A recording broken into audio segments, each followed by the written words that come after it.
So there used to be this instinctive separation I made between this is daily life, and then off you go to the Himalayas, and that's where you hide in your cave and you meditate for 15 hours a day, and eventually you see that either everything is one or it's not, but it's nice. I don't know. You see something and you get enlightened, and and I have this, and but for quite a long time now, I just very strongly, instinctively feel, without having massive arguments for this, but I just feel something completely opposite. And I think if there is such a thing as enlightenment, which I don't know, but if there is, then the only enlightenment that's worthwhile for for me is the one that happens in life.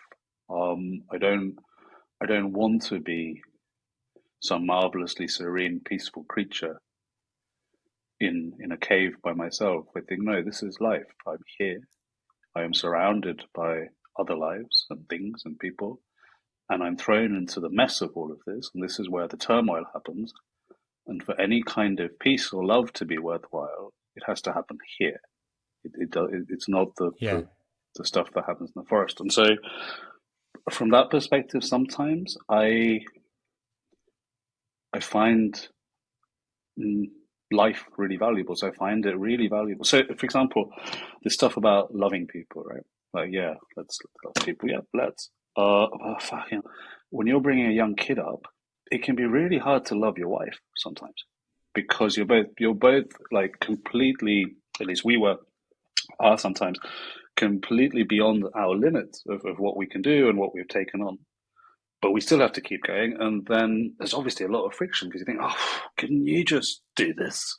And she can't, or whatever. And just whenever people are exhausted, obviously there's going to be a lot more friction than when they're not. And you discover where the limits are of your generosity or your bigness or that kind of thing.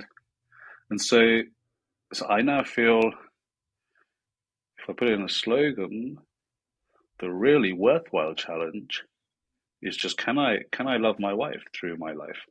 It's not even can I love some abstract notion of oneness, but can I actually just love my wife in a very tangible way for the rest of my life?